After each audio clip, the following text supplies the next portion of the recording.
What else is here?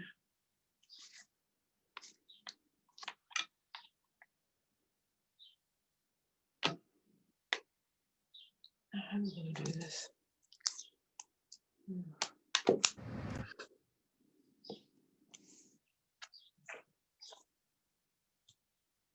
see.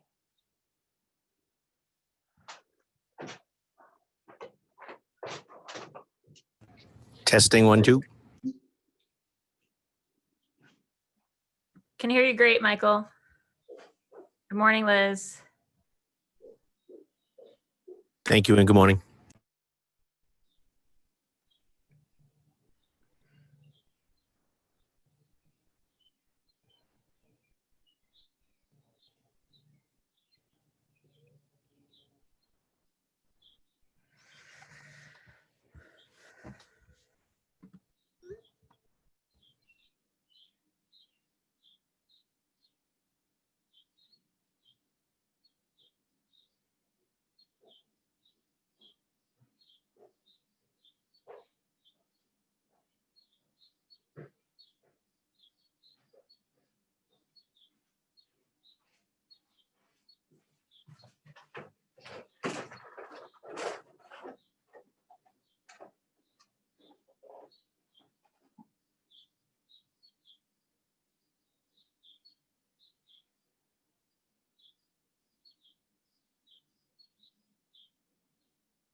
Georgia.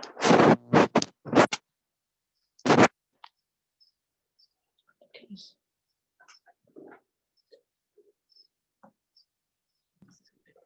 Liz, I'm just going to mute you for a second.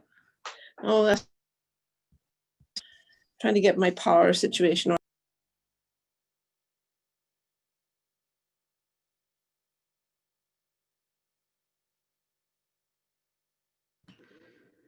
All right, we're just going to wait for some other colleagues before we get going.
Morning, Kenzie. Good morning. Thanks for joining us. If the phone number in the attendee group is a I'm counselor, not on yet, am I? Can y'all hear me? yeah, we can hear you great. You're just not on video. Can you hear me and see me, Kenzie? Now I can hear you and see you. Excellent. Wait, Yes. I think the number in there is our caption. Oh, okay. Do you want to let them in?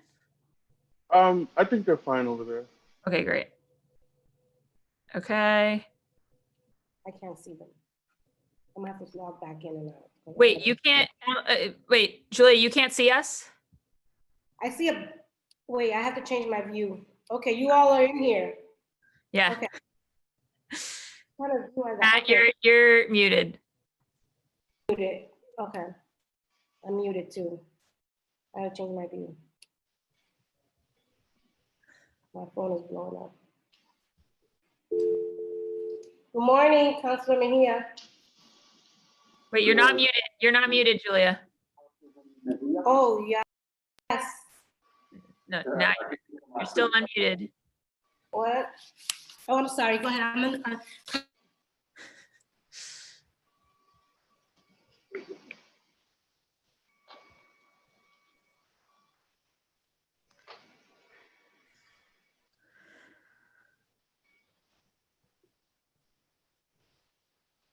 Anyone judge me if I eat my bagel? No, this is a breakfast meeting. It's from local 338 in West Roxbury, which if you go, they have a drink named after me, which is very Flaherty-esque. Flaherty has about 27 sandwiches around the city of Boston named after him. Well, there you go. You're making tracks. So what's the drink, Councillor Matt? Is It's it, called- It's called the Matt O'Malley. It is half, well, I shouldn't say it's half. It's lemonade and iced tea, which is like an Arnold Palmer with a shot of cranberry. So it's got a little sour cake to it. For the red hair. That's why Liz. yeah, I was wondering, I was thinking there had to be something to do with red hair involved. Indeed. Indeed. Okay, I'm just gonna give colleagues a couple more minutes.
Welcome. All right, I see Andrea, Anissa, Frank, Julia, Liz, Lydia, Matt, Michael. All right, I think we're gonna get going in a second. I just need to see if Carrie's got order. Carrie, we're streaming? Yep, we're ready to go. Okay, great. Have you taken an order? I can probably reconstruct it, but I'll text it to you. the old format, Carrie always gave me people in the order they entered, and this one doesn't. Well, Just take off your badge. oh, I have my badge on. Julia, you're unmuted. Ooh, sorry.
Budget was 29.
All right, I think we are ready to go.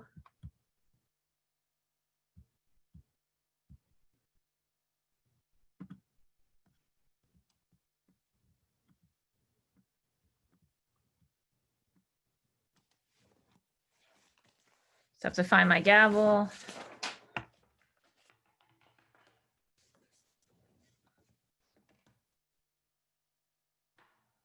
Calling to order this meeting of the Committee on Ways and Means. For the record, my name is Kenzie Bach. I'm the District 8 City Councilor and the Chair of the committee. The meeting is being recorded and live streamed at boston.gov/city-council-tv. It will be rebroadcast on Comcast Channel 8, RCN Channel 82, Verizon Channel 1964. So the purpose of this meeting is to discuss the FY21 budget. There will not be a public comment period during this meeting. This is not formally the hearing on the resubmitted budget because that just came into the council yesterday, and we have to give at least 48 hours of notice before a hearing on a docket. We will be having a hearing on the resubmitted budget on Monday morning, 9:30 on June 22nd. And we'll be hearing from the administration there and also taking public testimony. So if you're looking to testify on the budget, please come on Monday. You can also submit a video, submit written testimony to our committee. The email address is ccc.wm@boston.gov. And if you go to boston.gov/council-FY21Budget, there's an explanation on how to submit your testimony in a number of different ways. And we're grateful to all the folks who have been engaging in this process. We've been getting a huge amount of email and calls related to the budget. And I will just say that as Ways and Means Chair, I think that the city budget it's the critical task of the council. It is crucial to how we live our life together. And in this really important moment, it's really good to have that much attention on it. So grateful to everyone for that. the concept of this meeting is similar to the working sessions that we have had throughout the council's budget scrutiny process. So in order to make our engagement with the administration on Monday more productive and get more at the types of questions and concerns that councilors have about the resubmitted budget, we're sort of using this as a context in which to raise some of those issues. The one thing that's going to be slightly different about it is that I'm going to just start off with a few kind of framing comments, because we're in an awkward space where the administration hasn't formally come and done a hearing presentation to us yet. But of course, the resubmitted budget is out there.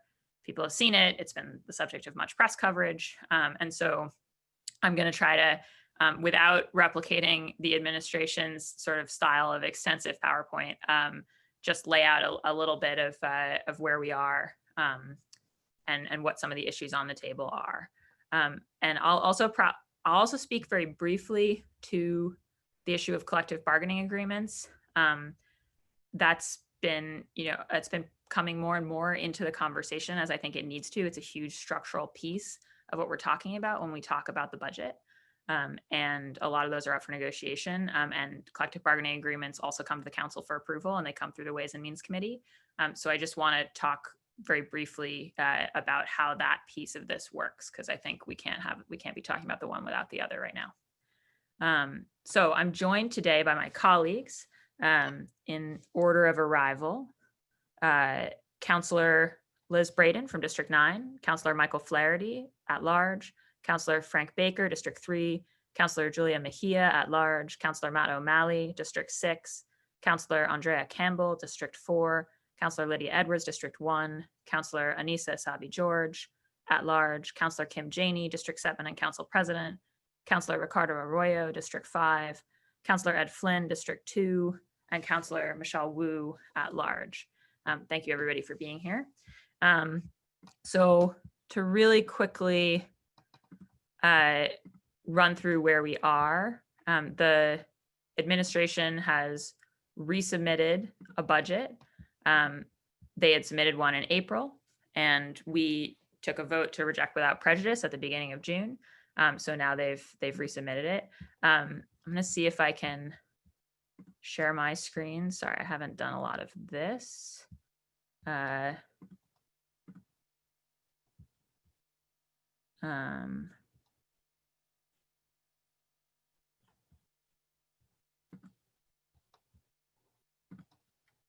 Sorry, everyone. I should have tested this before.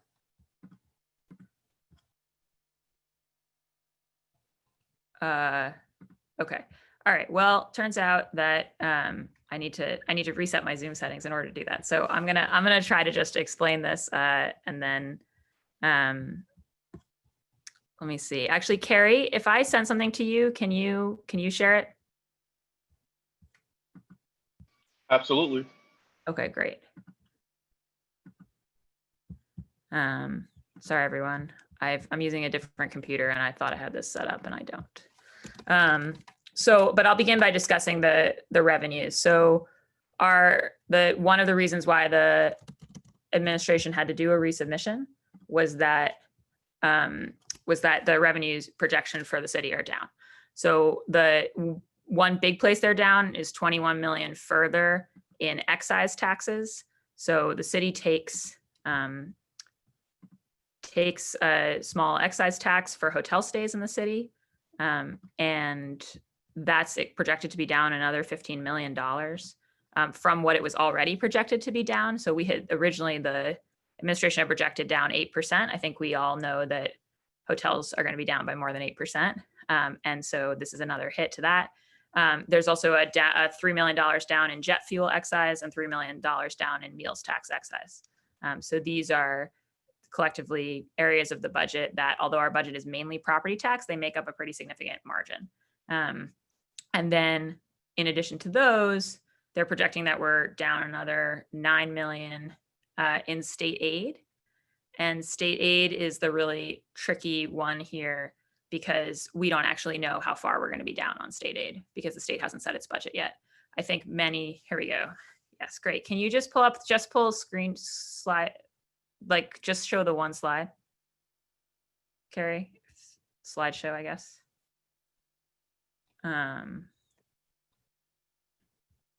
if that's possible.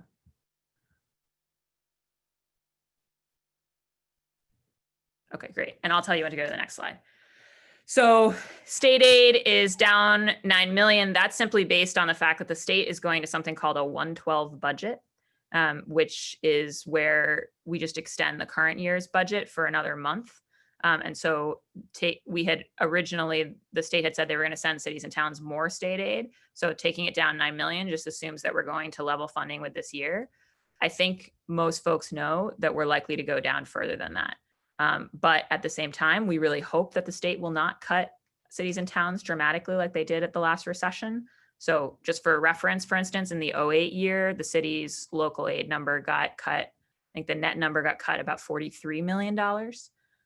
So this can be quite a dramatic downturn when there's an economic downturn. And like every city and town in Massachusetts, we're sort of waiting and unsure on this right now, but provisionally they cut it 9 million. Department revenue is down $5 million.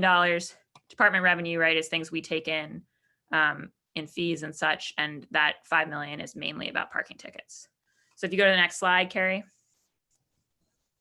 So this, everyone I think has probably seen. My team made a quick graphic, summarizes those revenue reductions up top, then talks about where they're finding those cuts. So the biggest one, that's frankly pretty fortunate, is that the city has been thinking for a while about changing its bond offering from the spring to the fall, because this is where we put out a City of Boston bond, in order to borrow money for the capital budget, to build schools, parks, et cetera. I'm explaining this partly for folks watching at home. I know counselors know this. And basically the market has ended up sort of baking in our spring offering in a way that's getting us less competitive pricing. So for complicated reasons, the city thinks that we'll do better on our bonds if we offer them in the fall.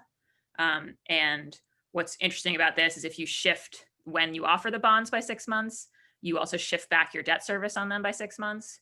So it lets you save a big cost in the next fiscal year. If you were then going to then just catch that cost doubled in the following year, that would not be great, right? And wouldn't be a responsible move.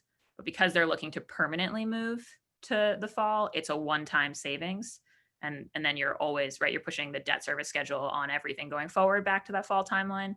So it's a pretty substantial part of the fixed cost cuts. And I mean, it's $16.5 million, which is almost half of the 35 million that they're cutting in this resubmission. And I just want to flag that because it's the kind of sort of painless cut that there isn't a lot more of, right? But in this round, we've got that, which is helpful. Then the city's instituting a 6-month non-essential employee hiring freeze. So basically that means if positions have already been posted and are being interviewed for, they're going to fill them. But if they haven't yet been posted, they're not basically going to post things unless it goes through a committee that ascertains that it's really essential. And so they think that they can save $4 million from that on the salary side, and then actually another $3.5 million in health insurance costs. So that's in those two buckets. The $4 million reduction in snow removal has to do with the fact that they run the snow removal budget on a 5-year rolling average. And as people may have noticed, we have less snow these days. And so, of course, I think that involves the fact that the winter of 2015 drops out of the 5-year average. So bringing it down 4 million is consistent with our policy and a savings there. There's this risk retention reserve, part of the way that the city self-insures, that we usually put money into, but it's actually already sort of full up at its maximum needed funding level. So we're not going to put the million in there. And then there's reduction, I'll turn in a second to BPD overtime, but there's a reduction in departmental overtime outside of BPD, 3.5 million across the board. So that's fires are our next biggest overtime space, but there's also a bunch of other departmental overtimes they're cutting. And then there's a $2.5 million cut to non-personnel costs. And I want to flag that that if you look at the resubmitted budget, that's the source of a bunch of kind of like wonky little changes in departments. What the city had done originally was to ask every department to identify 3% of its non-personnel budget that could be cut. And originally they only cut 1. And then with this with this resubmission, they went up to 3% for some of those departments, but they protected the departments. Carrie, can you go back to that slide? I don't know why we just flipped backwards. Anyways,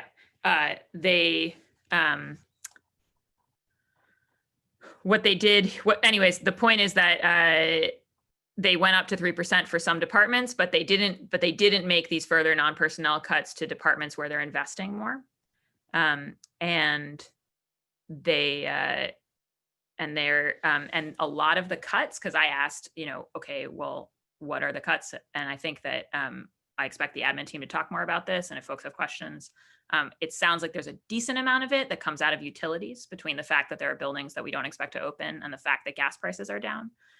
So again, it seems like most of these are relatively painless. But that's sort of, excuse me, everyone, that's the explanation of that setup. So can you go to the next slide, Carrie? Great, thanks. So this is what's increasing. I think it's important to note we're now before we were at a 4.4% increase over last year's budget. We would now be at a 3.4% increase over last year's budget. And the biggest spaces that increase are 80 million in BPS, 18 million D&D, and 14 million in the Public Health Commission. I want to flag those numbers because I think outside of context, people, you don't necessarily know what to make of them. But for folks watching at home, just did this math. So for the Public Health Commission, that represents a 14% increase in its budget, which when you compare the fact that we're going up 3.4% in the budget overall is a substantial above the average increase. For D&D, it's actually a 41% increase. So the D&D budget is going up enormously. That's our department that deals with affordable housing. And the school's budget is going up about 7%. So also beating this 3.4% average. I want to highlight that, and I'll circle back to it because I think a lot of our conversation we've been having lately has been about proportions and how to shift fundamentally the proportions of our budget and what we fund. And I think it's just important to notice the places, therefore, where we're increasing above or below the overall average. And then there's this $12 million of BPD overtime that the mayor announced that he was going to reallocate into a series of buckets. $3 million for the Boston Public Health Commission to address racism as a public health crisis, an idea that was originally spearheaded by Councilor Ricardo Arroyo. And I think there's a lot of conversation about what that looks like and how to make that substantive. $1 million for the trauma teams, $2 million in new permanent operating funding related to violence intervention grants, BCYF, language access, food access, immigrant advancement, Age Strong, and the Human Rights Commission. What I want to flag about that, because I think those numbers, again, when we're talking in millions, can look small to people. $250,000 doubles food access's budget. You have the capacity to double your staff. It does basically the same thing for language access, and also adds substantially to immigrant advancement. So for these departments, this kind of additional operating authority is sort of a sea change in their scale, partly because they're so small already. $2 million for BEST, which puts mental health clinicians with BPD. That's money that stays in the BPD budget. So you're only shifting 10 million out of the BPD budget. $2 million to support more work on helping minority and women-owned businesses get certified and get city contracts, and $2 million more for D&D. So that's part of that increase that gets D&D up to a 41% increase. So $1 million of that's for addressing youth homelessness, and $1 million to support first-time homebuyers. So people may have seen the 1+ Boston program just launched. There's some money from that in CPA. This continues to build that out. I know some folks like me have been involved in the campaign there for Maha and others to get 1,000 new homes done in 5 years, and for first-time home buyers. And so it's a big city initiative on that front. So Carrie, if you stay on this slide for a sec, I think so that's sort of like what's being proposed in the resubmission. when it comes to the collective bargaining agreement, I think I want to talk a little bit about this $12 million in BPD overtime reallocation, and what it means and sort of what it can't yet mean, and why we're having such a vigorous conversation back and forth about what's feasible in the FY21 budget and how we could shift that for the FY22 budget. So I think many people may have seen this morning, a Globe article about the scale of police pay. It's certainly something that many of the advocates have come and talked about. And it's consistent with, if you go back and look at the, FY14 to 19 budgets, which is the ones we have actuals for, you'll see that we've gone up 22% sort of overall, but police and fire have gone up almost 30%, right? So when you think again about averages and like, where's our average for departmental growth, the public safety departments have definitely been growing above the average. When you dig into that, it is almost entirely, in fact, pretty much entirely based on the collective bargaining agreement, and the fact that over the last sort of decade, the city has had a series of new agreements with police and fire, a number of which have come out of arbitrators. Some have been negotiated at the table, but a bunch have come from something called the Joint Labor Management Committee, the JLMC, which is where a police or fire contract gets kicked at the state level if you can't agree at the table. And those arbitration packages have come back with high increases, not just in sort of increases in annual pay, but also increases in the base pay, which collectively add up to much more significant increases in compensation than our other city public sector unions have seen. And those agreements, the way that it works, and I know that the veteran counselors are all familiar with this, but those of us who are new haven't had very many of them come before us, is that the council is not involved in the negotiation of those CBAs, but then when they have been negotiated by the union and the administration, they come to us for funding of the incremental aspects. So what that means is basically anything in the CBA that's going to increase what the city's obligations are, this council has to approve the funding of. And traditionally, those have usually, after a hearing, gotten funded by this council, past councils. And I think in some sense, that's been because there is a certain degree of deference to the fact that we're not at the table, that this is a city that believes in the right of, strongly in the right of people to bargain with their employer, get their best possible deal. And that's sort of been the vein in which the council has received it. However, the reason that the council has this power is because there's an idea that, that the employer is well represented and the employee is well represented at that table, but there's a kind of broader question about public interest and specifically about proportionality, right? And about how spending this much money on this department versus another factors into our overall policy judgments, which the council is asked to make. And those collective bargaining agreements come before my committee that's meeting right now, and we're about as a city to start negotiating many of them, including all of the police ones this year, because the contracts officially end on the 30th. And so because of that, there's really, I think, a moment for the council to think differently about its scrutiny of these and also about expectation setting on them. Because to the question of how we would bring down overtime pay, the right to get paid a certain amount for various things like many counselors have commented on, 4-hour minimums for court time visits, that's all in the collective bargaining agreement. And so, which the city is legally bound to, right? And which was But Kenzie, aren't we prohibited by state law in getting involved in those contracts? So what we would not do, there's no world in which, to that question, Councilor Baker, we would sit at the table in these. And I know that's been suggested by some folks. You actually don't want to sit at the table in these as a legislative body, because part of the good faith deal of a labor negotiation is that people sit at the table and then they reach an agreement and then they jointly back it, right? And so that's actually the expectation of the administration, is that whatever they agree, they're always going to jointly back. But separately from that table, I think that we have the capacity as a council to set the expectations about what kind of reform we want to see. Now, Frank, I don't think that's different. One second, oh yeah, I'm gonna mute you for a second. Feel free to unmute, but just so it doesn't echo back.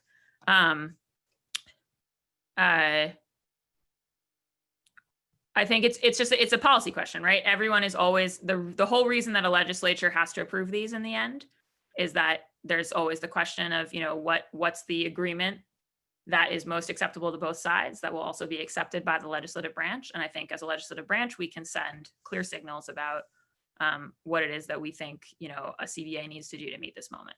I think that's a conversation that we're going to need to be having over the coming weeks. It's not directly a vote on the budget, except that a ton of the things that people might want to change through a vote on the budget are constrained by that. And what I mean by that, I just want to be very specific. So the overtime reallocation involves a reduction of the personnel line item in the police budget. And we don't get the police budget with hundreds of line items that that the council could selectively veto. We get it with just the 5 standard categories, which are personnel, current charges, contracts, supplies and materials, and equipment, right? If the council were to decrease the personnel line item further, which is where overtime is in, what would happen is that there's a set of provisions in the collective bargaining agreement about how they would bargain around a reduction in force.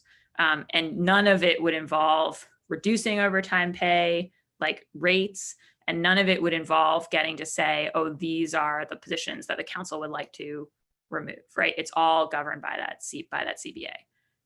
And so it's just a really important constraint to understand. And I think it's also really important to understand that overtime line item by law, the police and fire overtime line items are the 2 line items that can run over because of public safety considerations, and that the council, for other line items, if they run over, the administration has to come and bring it before the council and ask permission to move that money. That's not true for this. And so I think it's really important for us all to be thinking about what is a cut in overtime to which the administration can be held accountable that's actually plausible given the current collective bargaining agreement. And then how do you think in a multi-step way about changing structurally what can be demanded and expected on that front? But are you advocating for us to be at the table in these union negotiations? No, I'm advocating for us to more. No, I don't think, Frank, that would be legal, nor do I think it would be advisable, because I actually think the council's role is a separate one, which is to scrutinize an agreement once it's reached and decide whether it's an acceptable thing to fund, like from the public interest of the city perspective. What I'm saying. Thank you for the clarification, Madam Chair. No, I appreciate you asking the question. And I think that's a really important distinction. I think what I want to flag as Ways and Means Chair is that I think that there's a level of scrutiny and expectation setting about how the council is going to encounter these collective bargaining agreements that we should shift, and that I intend to shift in the year ahead. So just want to flag that for everybody. If we can, Carrie, go to the next slide. So I have 2 slides here. I want to talk about the reasons that I think we should be thinking seriously about locking in this FY21 budget. And then I want to talk about some of the things that I have heard from counselors about what would be needed to feel comfortable doing that. And then I'm going to open the floor up to everybody's comments. So we've been talking about proportions of departments, right? Like how do you make it so that over time you shift more money in this budget into human services, into communities of color, into a lot of just how do you shift those proportions? And what's interesting about this budget is that, as I mentioned, with a 14% increase to public health and the 40% increase to DND, to affordable housing, being like the real new money in addition to schools in this budget. And also I should say, adding on to the fact that DND and public health have been capitalized somewhat more in recent years, but particularly this year, one of the things you're doing is actually shifting those as a proportion of the budget. And if you bring the overtime down on the police side too, I can send the percentages around to people afterwards, but it's a noticeable shift in resource allocation. I think with the next couple of years of budgets, what we're likely to see are budgets that we just keep having to cut.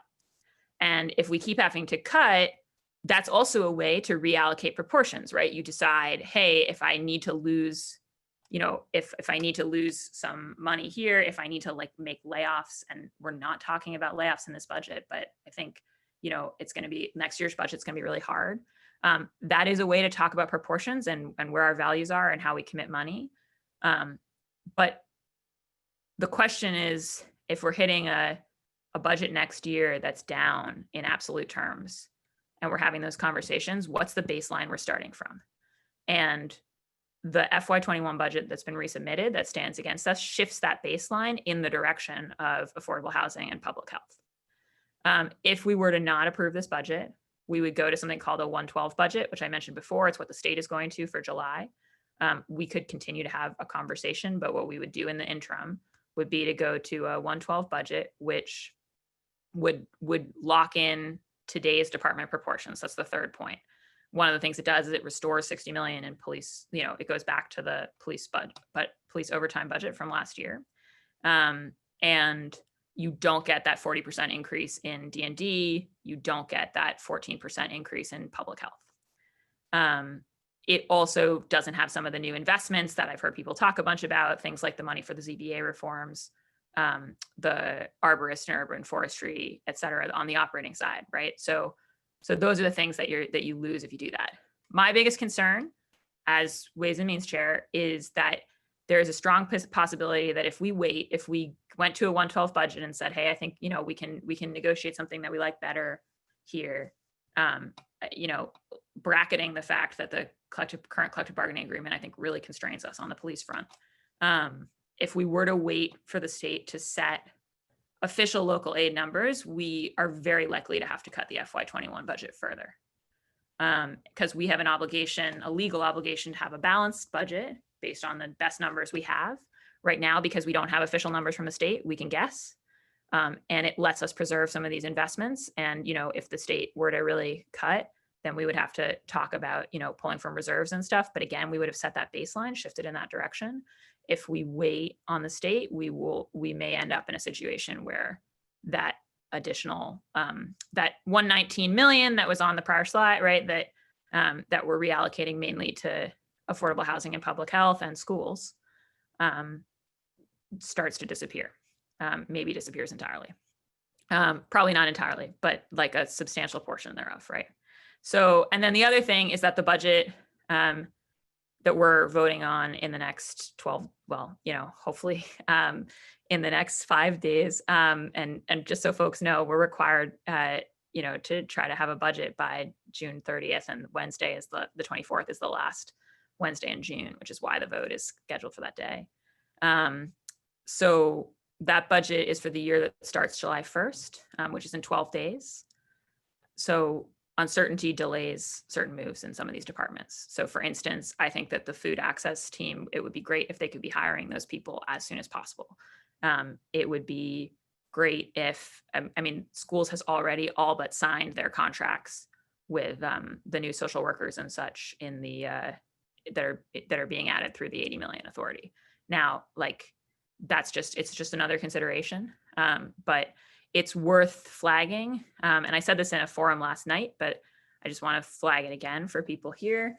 I think there's some really interesting conversations about how we could shift some of what public safety is asked to do right now that actually is human services and that would be safer in a different context into those other contexts. So an example that's been bubbling up a lot is about 911 calls. Are there 911 calls that are, nonviolent, not life-threatening in certain ways that you could send, responders who are not police officers to?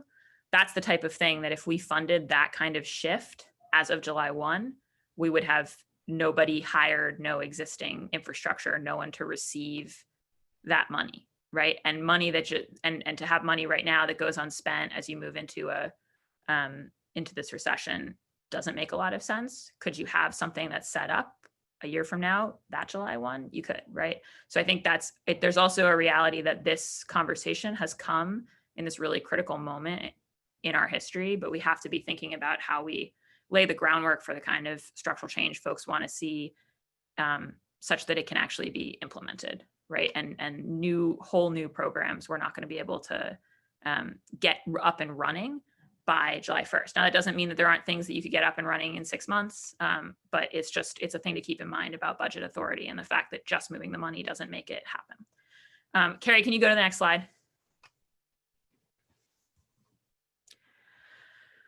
So I just want to bring out some of the things that I have heard counselors articulate about what it feels like we need to meet this moment in connection to the budget vote, but it's not all about the budget, but it's connected.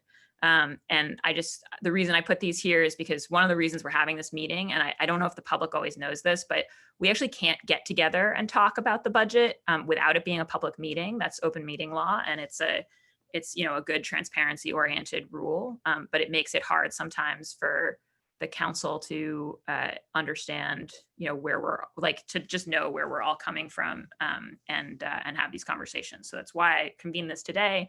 And I just wanted to list a few of the things that I've been consistently hearing. So one is about the need for a major commitment to a policy agenda for structural change to combat systemic racism that is connected to policing, but also goes beyond policing. And that's something I've heard loud and clear from our president and from a whole bunch of counselors. And I think has been a consistent message from especially our colleagues of color. Community and council participation and how the reallocated 12 million is spent most impactfully. I think that I've heard two things about the reallocated 12 million. One is it's not enough, and another is that there was huge community pressure for this kind of reallocation, but not community involvement and not counselor involvement in kind of how it's going to be programmed. And I think that's even within the context in which a bunch of the buckets that the administration has proposed to move it into are buckets that people think could make sense, but folks want to know, what will it really be? And they want more than to know, they want to have a voice in that. And so that's one of the strong threads that I have heard. Additional support for youth jobs. I think there's obviously a very strong group of advocates whom I think many of us know and love, who have been pushing for wider eligibility for the summer jobs program. It seems like the summer jobs program has now gotten up to kind of 4,700. So it seems like we're pretty close to their 5,000 goal on that side. But there's a lot of interest and uncertainty still about year-round youth jobs. And I think we just have to remember that as we move into a recession, it just becomes almost impossible sometimes for youth to find jobs in the private side. And so thinking about how we provide that opportunity, I've heard a lot from counselors about that. And then the last thing is a serious trajectory to reduce the size of the police budget. As I've said, I think that's pretty closely connected to the renegotiation of the collective bargaining agreement, and also sort of married to planning for the capacity to shift operations into other departments, on a feasible but urgent timescale, right? Thinking about the year ahead.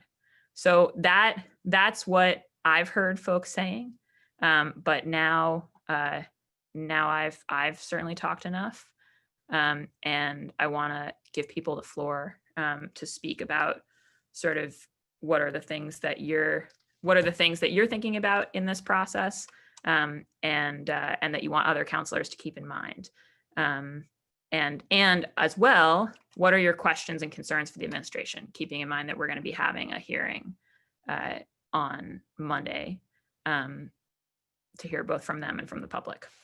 So I'm going to go first to Counselor Braden, who is here first, and then it will be Counselor Flaherty, and I'll put the order in the chat.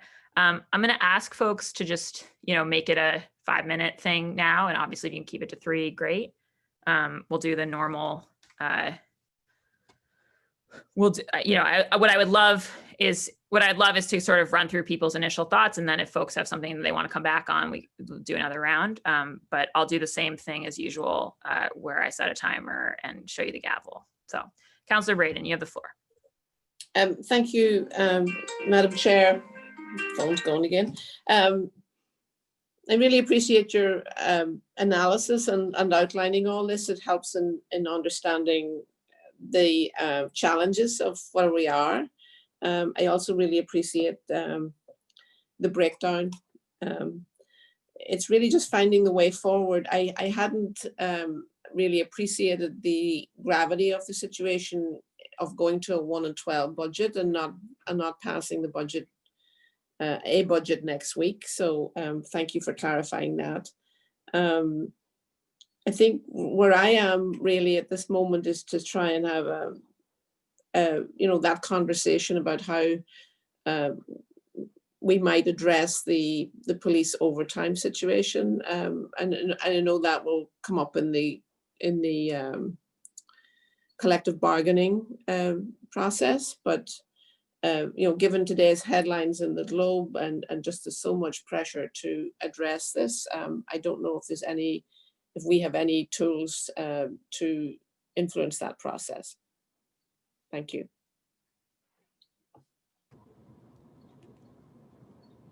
Great. Thank you, Councillor Braden. Sorry, Councillor Flaherty, and now I really will put it in the chat. Thank you, Madam Chair, and obviously appreciate all the work that you've done on this, and I appreciate the way that you've laid out the analysis.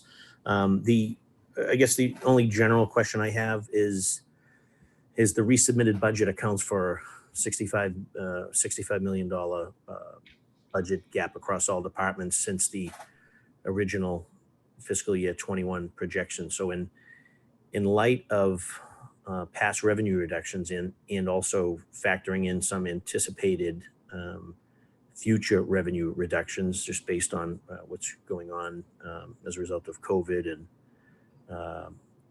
fourth quarter projections that are obviously now going into quarter one, quarter two.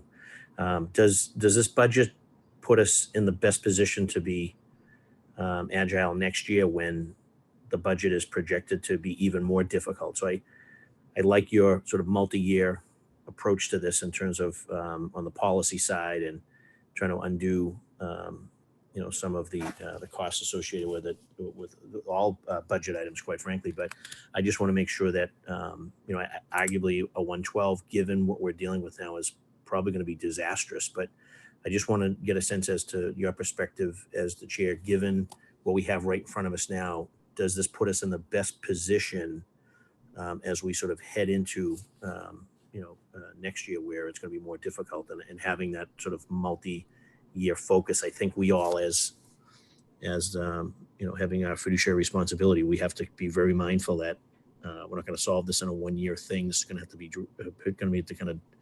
to drag it out over maybe 2, 3, possibly 4 budgets. But my sense is next year's budget's going to look a lot worse than this year's budget. And so this year's budget's important for us as a legislative branch to kind of put our best foot forward so that we can be in the best position to be able to address next year's budget. So I don't want to put the cart before the horse, but I think we need to sort of look at this as a multi-year approach. And that's just my 2 cents. So I'd love to get folks' thoughts on whether or not this puts us in the best position to deal with that. Thank you, Councillor Flaherty. I'll say for myself that, so I definitely think thinking about next year's budget has to be on our minds. And it's one of the reasons why I think it would be risky to count on a larger cut to police overtime that wouldn't then be real, because already I think 12 million is about the most you could possibly make real. And you could make it real through a lot of work. And I think if, we pass this budget, it's like the council's gonna have to really hold the admin to that. And you have to aggressively manage. It just involves aggressively managing the shifts you assign, really some of it would have to come from COVID savings related to large events. Like 12 million's already, it's a real, it's an uphill thing to get done, but the reason why I think it's still really worth doing is that thing I mentioned about shifting proportions, which is that it does lock that money in these other places, the Public Health Commission, D&D, the whole set of sort of food access, language access, et cetera, and sort of sets a new baseline there. But the reason why, to your point, we have to keep in mind, the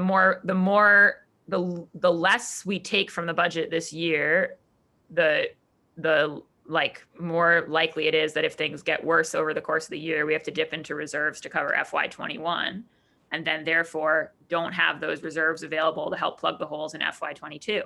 So we have to think about that dynamic. The reason I don't think that we would, because I think there are budget hawks out there who would say a 112 is the best thing you can do because you're going to save all this money and you can save it for next year. So just go flat. I think the problem is that we are dealing with an emergency right now. And it's an emergency in terms of like learning loss in our schools for our kids. It's an emergency like dealing with the pandemic of COVID. It's an emergency in terms of the like this moment of truth around, are we going to start on a road to really like combating systemic racism in the city? And so I think it's one of those things where you have to say like that because of all those pressure points, you can't afford this year to be like, oh no, let's flatline because we don't know. Oh, that's me taking someone's time. But that's why to me, it would be bad for us to go to a 112 because of the needs of this moment. And also because again, going to a 112 in this moment would also shift those proportions back towards the default, when I think the things that we need to meet this moment are those additional investments in schools, public health, and affordable housing. So that's my take on it. But I think you're raising a good point, Councillor Flaherty, that that like we are like, there is a degree of 21 and 22 trading off against each other based on exactly how much we end up taking out of reserves to fund 21. Gotcha. And obviously, just a footnote on that, the 911 calls, they don't stop. Those 911 calls keep coming in. There are folks that don't feel safe in their neighborhood. There's concerns around guns and drugs and gangs and shooting. So all of those calls are going to continue to come into 911 that we have to respond to, or our police department has to respond. We have a responsibility to make sure that we keep our public safe. And so it'd be great that we're sort of focusing on this one area, but the facts are what they are, is that people call 911 all the time. It's nonstop. And how we address that and how we're going to handle those calls. You alluded to it a little earlier. We have officers responding to things that maybe they should not be responding to, that maybe there's some other entity that should be handling those calls. But the facts are is 911, your calls being recorded. We have our police officers, we have our firefighters, we have our EMS responding to 911 calls when arguably some of it they're non-emergencies, and/or they probably shouldn't even be in sort of the realm of a 911 call for whatever it's worth. But that has to be addressed as well, because we have an obligation to respond to those 911 calls, and we do. And there may be a significant amount of waste associated with that. Thanks. Yes, thank you. All right, Councillor Baker, then it's going to be Councillor Mejia and Councillor O'Malley. I've realized in this format we don't have a chat, so I texted it to everyone, but Councillor Baker. Thank you, Madam Chair. Interesting concept about the council weighing in on collective bargaining. Not really sure where I would be on. I would want to get involved in some of them, but I think that's one second, Councillor Baker, you got really choppy. Okay. Oh no, I think you're back. Okay, go ahead. Can you hear me? Yeah, just interesting about your comments around the collective bargaining. I think it would be a dangerous path for us to go down to just start taking on those collective bargaining would put us in the middle of a lot of fights.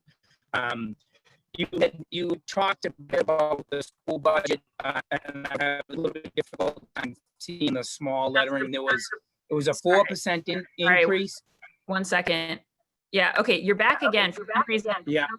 I'm having issues with my computer and I don't know what's going on. Wait, you're good now. Just keep talking. Okay.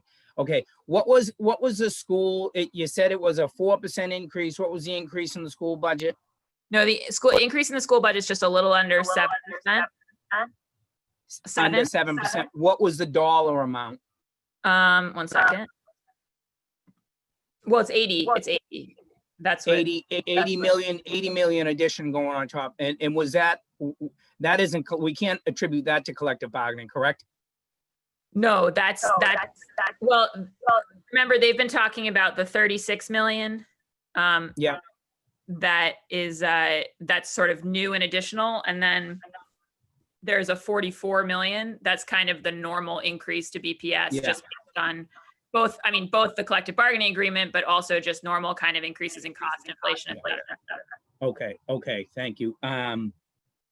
The school budget, are we actually as a group talking about a 112 budget? And I'm glad that you broke that down to see some of the difficulties in 112 budget. We'll end up doing worse as district city council.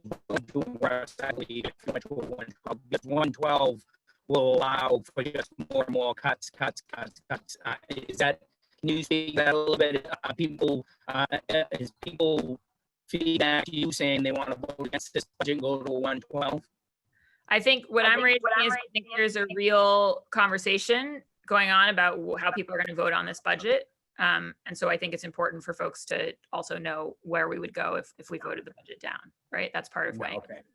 I And think I'm not, people's votes are people's votes. I would never say one way or the other, but as I like the way you broke that down, how 112 could be disastrous for us. And then moving to next year, it all just gets worse. We should be ready for potentially school closings next year, loads and loads of layoffs. And you're talking about the police budget. So the police budget, and when we talk personnel, that to me says that this council here is going to be advocating next year for police layoffs of patrolmen, which I think is a bad spot.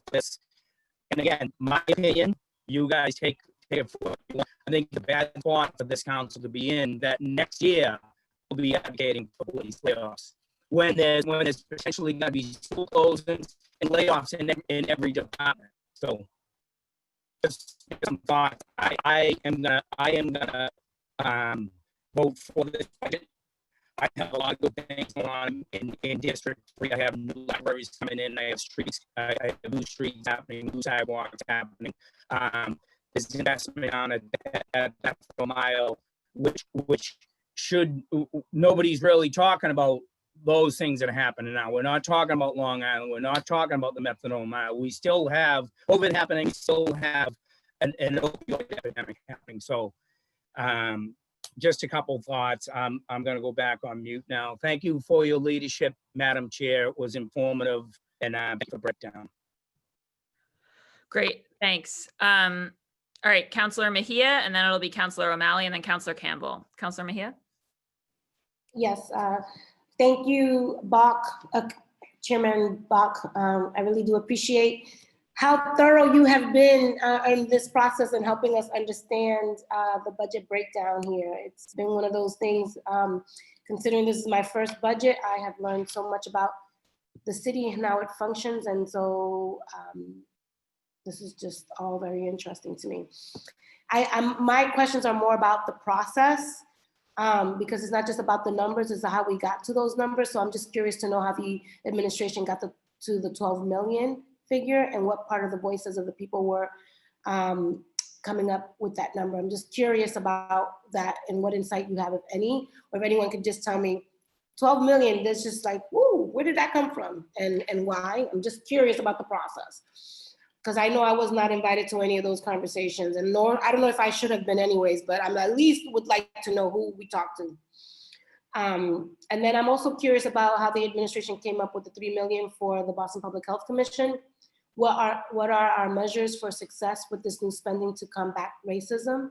I know that Councilor Arroyo 3 months or so ago in his maiden speech declared racism a public health crisis, and I'm just curious, you know, when the administration did the same, just curious about the 3 million and is that enough, you know? And then there is supposedly going to be 2 million administered by the Boston Public Health for community-based organizations, including ones for language access. And I would like to know how any of this money is going to be used for translation and interpretation of city materials. Just curious about that. And then, you know, there are other things that we can talk about in terms of contracts and procurement, specifically around Black arborists, what opportunities are, you know, what efforts are being made on all those fronts. And just, I don't know if there's going to be a round two, but that's just where I'm landing right now. Great, thank you. Yeah, no, and I think those are good questions for them. I think all the council sort of heard the $12 million number shortly before the announcement. And my reference to kind of what I think like is feasible is I spent a lot of time personally just talking to the folks who tried to cut police overtime a decade ago. I'm trying to figure out what was reasonable, but yeah, I think that was an internal conversation in the administration. So I think we should be asking them those questions you listed. I do think that the language access money, just a distinction is that some of that 2 million is for violence prevention grants to community organizations, but the language access piece is actually, it's actually for additional money to fund more positions in the city language access department. So it's designed to, I think we should ask them about it because I don't know that, but it's designed to be, what? You know how much? Yeah, I think the 250,000 is to increase substantially the language access staffing in the city. So. Would that include like printing and interpretation and supporting our central staff when we're hosting public hearings? Like, how is all this going to satisfy the needs of ensuring that all means all are understanding what is coming out of our departments? Yeah, so I think that's one of the questions we'll send over from this session to them for Monday. Yeah, that would be helpful to know. I haven't heard the little chime or I haven't seen your little gavel. Oh. A little bit more time here with you. I'm just, for me, I'm really struggling with the us versus them situation here and what has happened as a result of just the tension that exists. There are a lot of folks, advocating for that overtime budget in the police department, that you tackle it a little bit more. What I'm hearing is that is not where all the dollars need to come from. So I'm just curious, and if you happen to know this, Councilor Bach, it would be helpful. But I know that there's a lot of advocacy around youth, year-long youth employment programs. Is there any way in that budget, whether it's overtime or where can we find those dollars? Actually, I guess is my question, to fund year-long programs, because I believe summer youth employment is important and we also need year-long employment. And I'm hearing my colleagues saying it's going to be a lot worse next year, considering what we're going to be up against. But I'm just wondering, where can we find that money? Yeah, so I would say let's push that question to them on Monday, but I think there are places to find that money. I also think that obviously some of where we're finding the money in the interim is the CARES Act already, but I also think that if they planned better, some of the money, they always use some of the money from summer jobs for year-round jobs, and that tendency has made them not want to commit to a number of year-round jobs, but we need a commitment on that. So I think there's some things to do there, but I think we should pose that question to them. Yeah. I yield the rest of my time. Great, excellent. All right, next up is Councilor, sorry, you guys have a list, Councilor O'Malley, and then it'll be Councilor Campbell, and then Councilor Edwards. Councilor O'Malley. Thank you, Madam Chair, and thank you for really a remarkable job hosting this budget during these obviously very difficult times. You did a terrific job, and I'm very impressed. Unsurprised, but impressed, so well done. I appreciated the PowerPoint, just those several slides that you shared. Can you share those with us now that they're part of the public record because they're in this, so that'd be helpful. Yep. Great, if you could email us that. You covered a lot of the questions, and I think you very succinctly and honestly sort of explained some of the limitations as it relates to not only collective bargaining agreements governing a lot of the salaries and sort of overtime. I'd also add, maybe this can be one of the questions for the administration, certain state laws that further complicate that, something, such as the flagmen versus police detail on road construction work, which is governed at the state level. So I'd be just interested in some more, not clarity, because I think we understand it, but just nuance in some of the state law that further sort of impacts cuts or proposed cuts. Secondly, obviously, I share every point you made about the dangers of a 112 budget, particularly in a tough economic time going forward. But certainly, and furthermore, share your, and I think everyone on this call and everyone in this body's commitment that as we talk about addressing and dismantling racism at all levels, structural, institutional, overt, this is going to be a conversation that continues, and hard work and tough conversations in the months ahead, not just with one budget. And I've been really impressed with all of our colleagues, particularly our colleagues of color, who've really stepped up over the last, throughout their careers, but particularly in the last couple of weeks with some really good policy and some tough initiatives that look forward to continuing the work there. So this is obviously, you know, I look forward to Monday's hearing to get a little more clarity from the administration as it relates to some of these changes in the resubmittal. Sort of the non-budgetary or non-public safety budgetary questions, I would also ask for brief clarity. One is, will the debt service change affect our bond rating in any way going forward? And just a little more clarity on the $2.5 million cut to non-personnel utilities. I don't know if that's sort of electricity rates or sort of gas rates or what exactly that means. So just looking for brief clarity on those. But obviously, I know the bulk of Monday's hearing will be on public safety and other sort of specific budgetary questions. So thank you. That's all I've got. Great. Thank you so much, Councilor O'Malley. Next up is, I think, Councilor Campbell. Yeah, Councilor Campbell. And then actually Councilor Edwards had to step out for a minute. So it'll then be Councilor Asabi George and Councilor Janey. Councilor Campbell. Oh, sorry. Also had to step out for a minute. So we're jumping straight to Councilor Asabi George. Anissa? I see you're muted.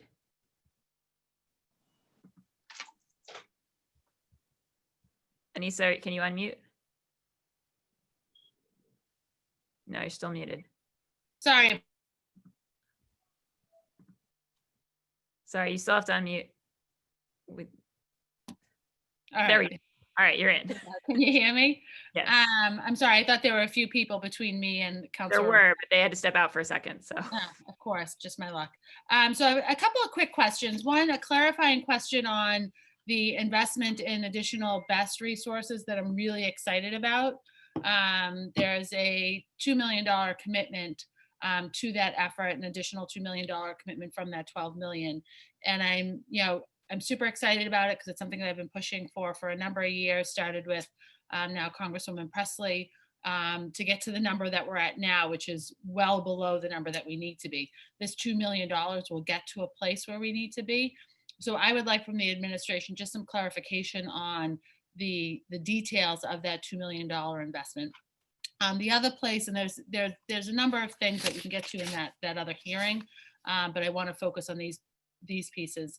The CARES Act funding, which I know isn't part of this, but there's some conversation around how that funding is being allocated, and will some of that CARES Act money be able to support some of the efforts that many of us have been advocating for? We know some of it may go to summer jobs. Can we put more of it towards year-round jobs? And that's really, I mean, the jobs piece, Councilor Mahir, I know brought up, there's lots of questions around the status of summer jobs still today, and then any potential investment in year-round jobs. And I realize and recognize that so much of that depends on whether we'll be virtual or not, whether City Hall's open, whether some of our job sites are open, and the quality of work for all of our students. I, for sure would like to hear more about some of the additional investments and commitments made for homelessness, youth homelessness in particular. And then are any of these monies, I know some of these monies of that 12 million in particular are going to trauma teams and counseling. So I'd like to really understand sort of the impact this could have on creating better access to mental health programs across our city. So I'm not really sure how helpful my comments are, but that's where some of my thinking is. I will say, and Councilor Mahir again talked a little bit about this tension. This has certainly been a very unique process for me as someone who over the last 5 budgets has been very committed to this process and present for this process. There was certainly a very different tension during this time, and I'm anxious about some of the worries that you outlined in your opening statements. If we don't pass this budget, what does that mean for our city? What does that mean for our schools? What does that mean for the work that is underway? And what does that mean for our city's employees and, by extension, their families? I think Councilor Baker had some of those concerns very directly, and I think that it is something that we have to be really mindful of. And again, it creates this very interesting dynamic and very interesting tension, one that I'm very unsettled by, but these are the times, and they are unsettling times, no doubt. But we have an obligation to make sure that at some point, we're coming together as a body to make sure that we're doing the work of our constituency, that we're also doing the work and making the difficult decisions to make sure that our city can still do the work that it needs to do. And that work is the work of educating our children. That work is certainly the public health piece. That work is certainly the public safety piece. So all of those components are critically important. And I just hope that colleagues are very, reflect very deeply about the decisions that we're going to make in the next week and a half or so.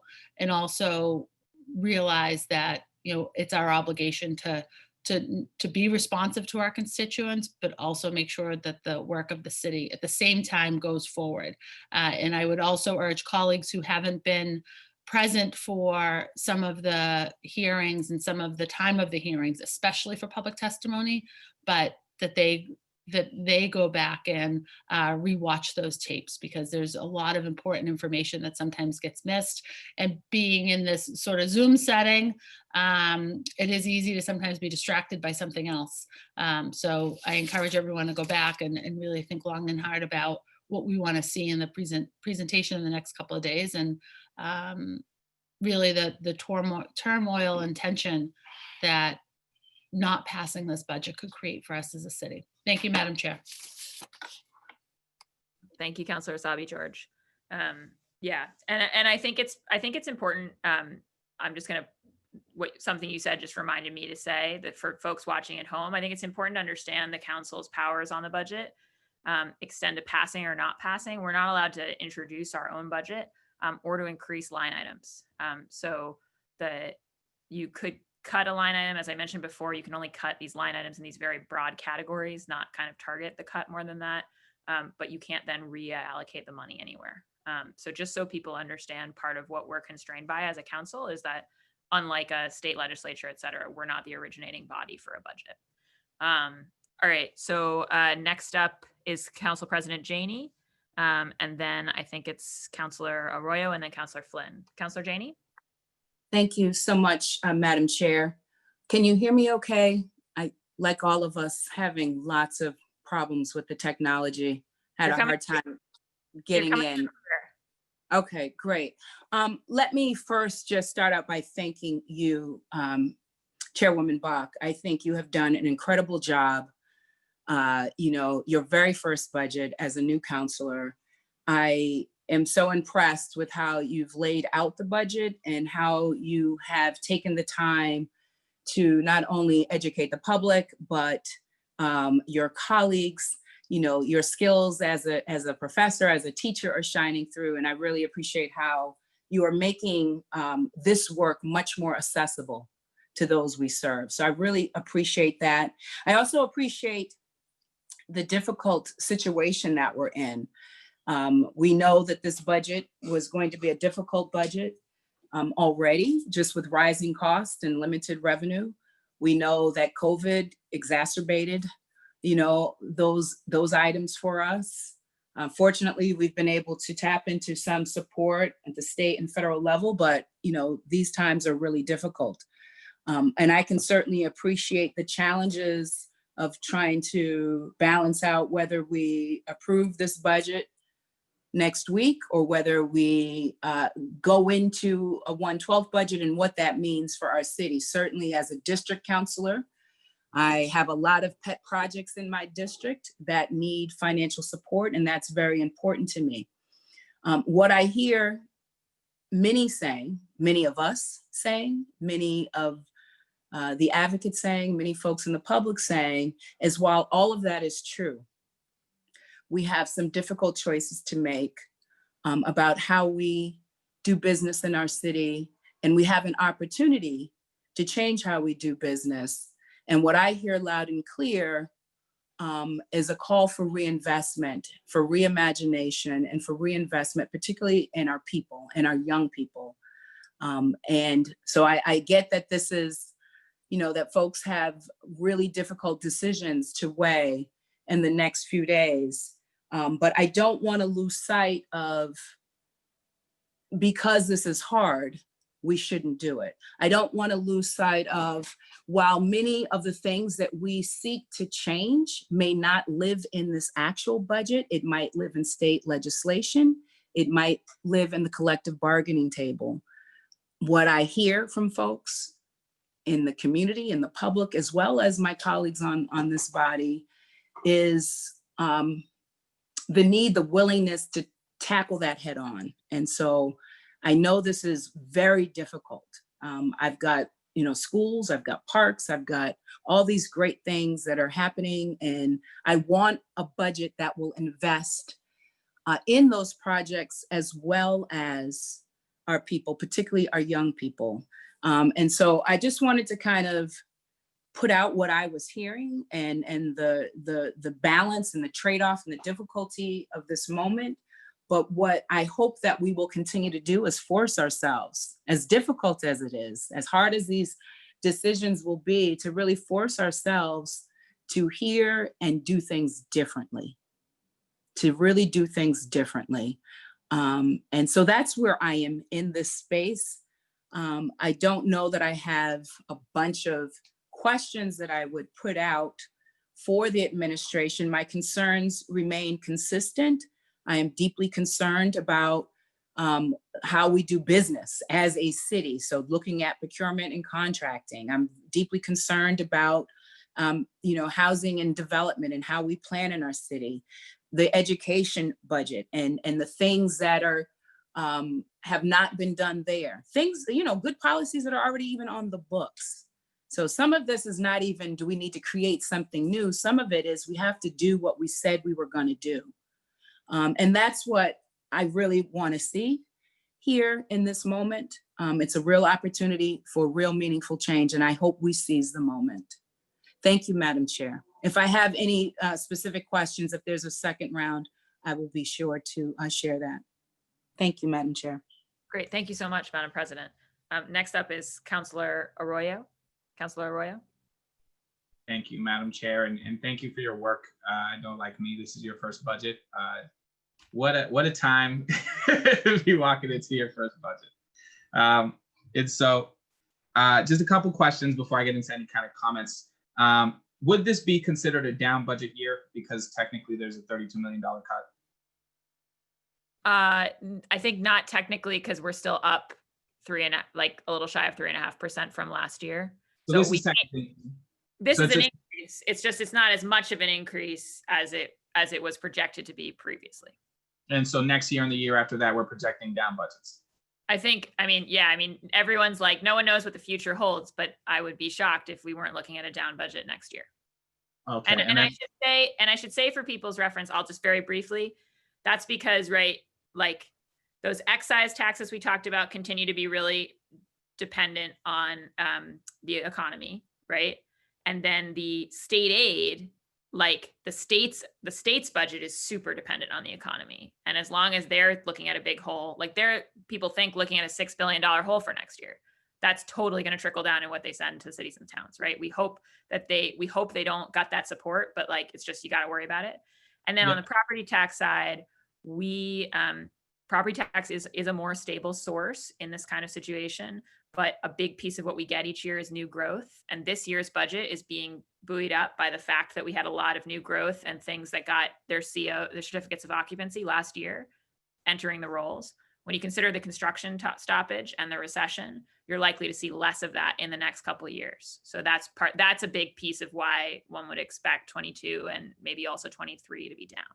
And then just a couple more quick clarifying questions. The 112 budget is called the 112 budget because it's a month-to-month budget, correct? So it's every month, it just carries over what we already had budgeted for last year. So it just keeps that same budget month to month. The mayor would still be able to submit a new budget? Yes, absolutely.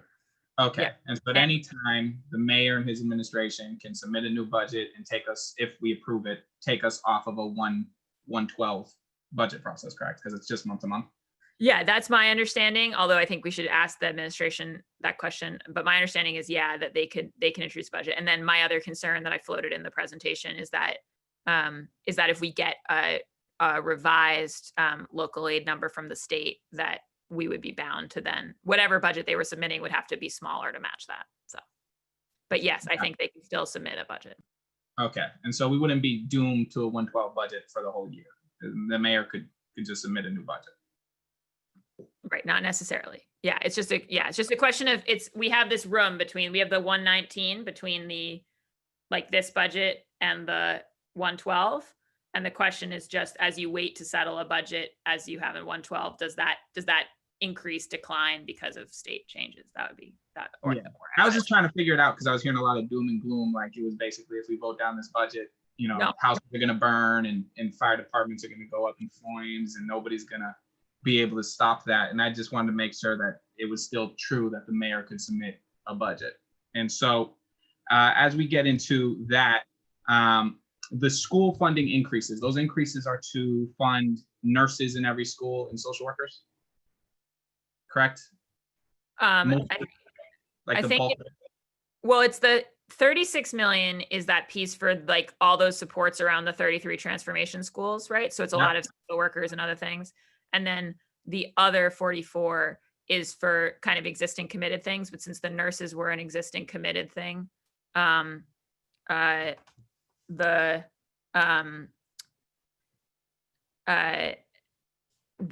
think the nurses in every school are baked into that 44, along with other things that were collectively bargained for and just like normal cost increases. Because we didn't have nurses in every school before this.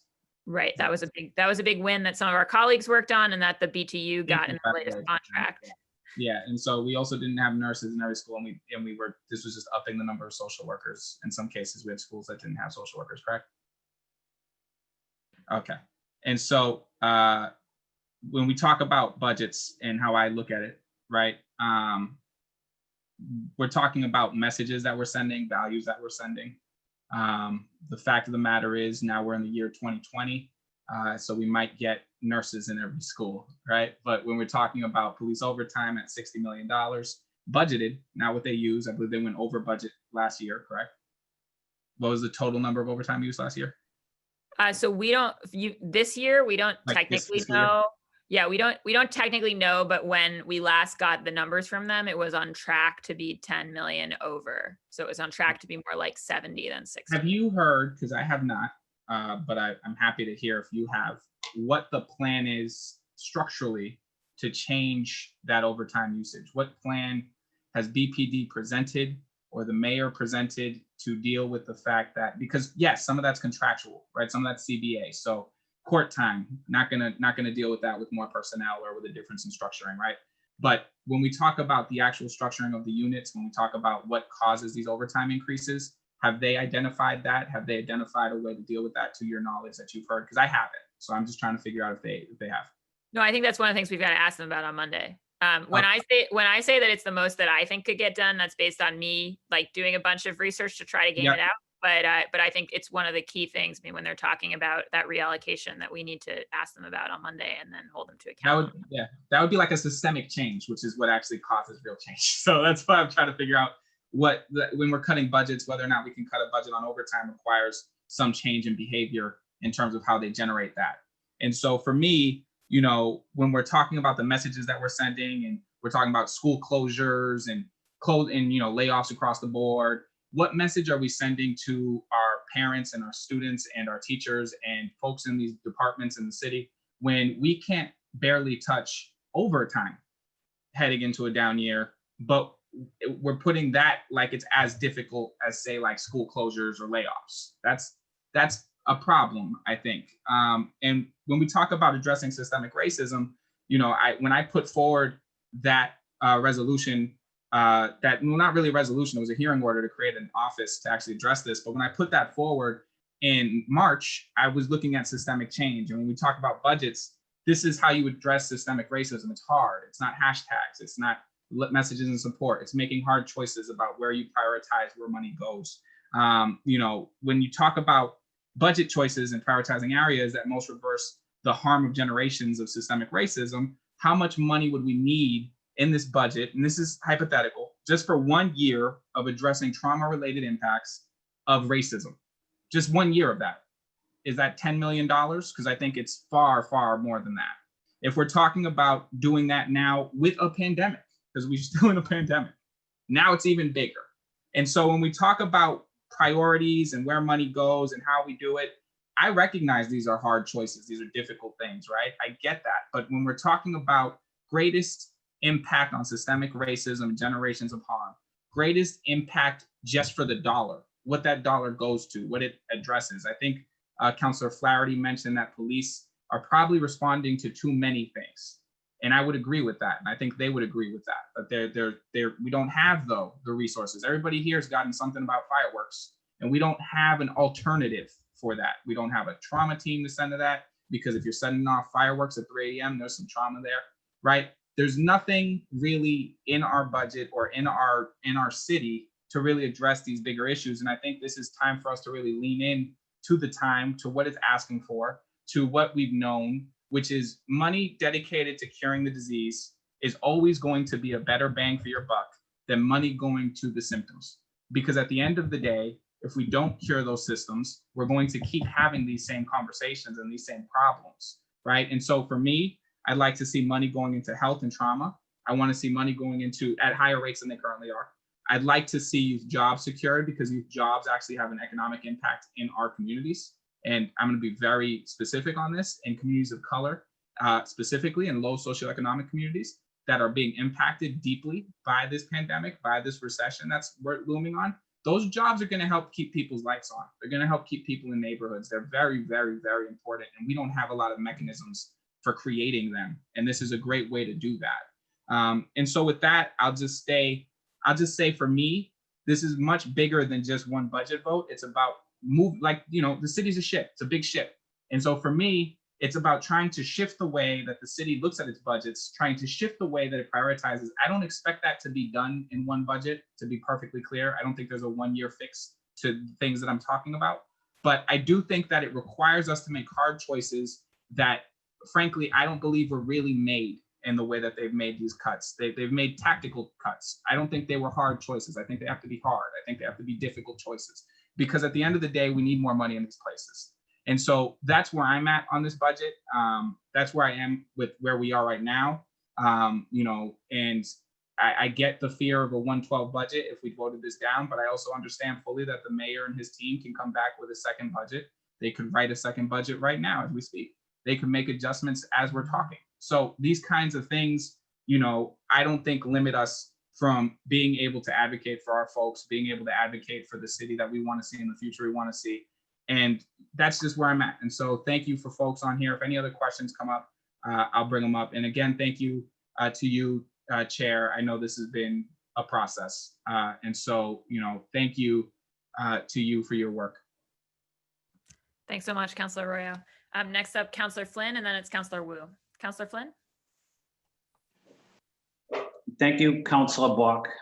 And thank you, Councillor Bach, for working so hard as the chair of the Budget Committee.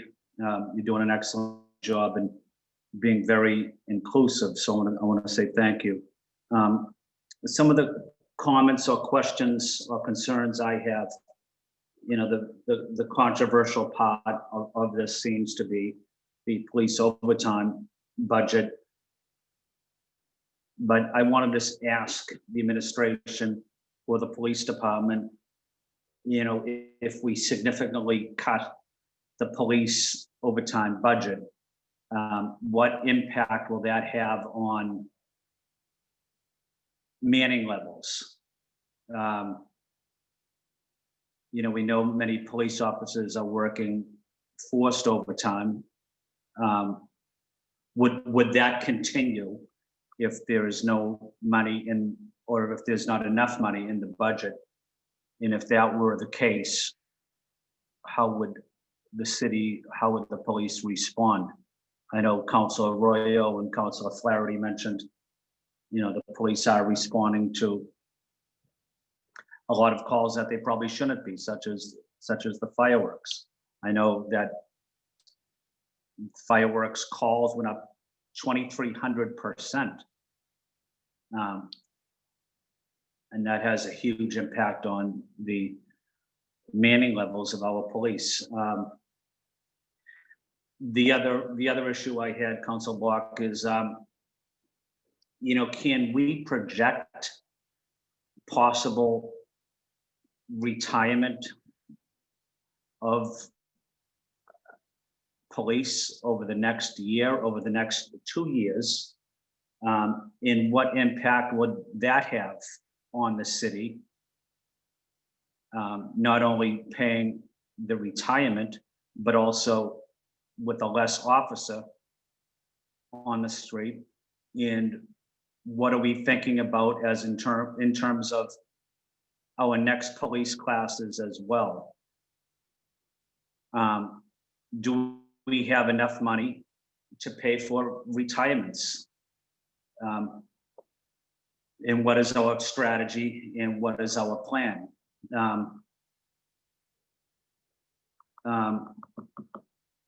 The other issue unrelated to the police is I'm glad we're going to be investing in language access and food access, two issues that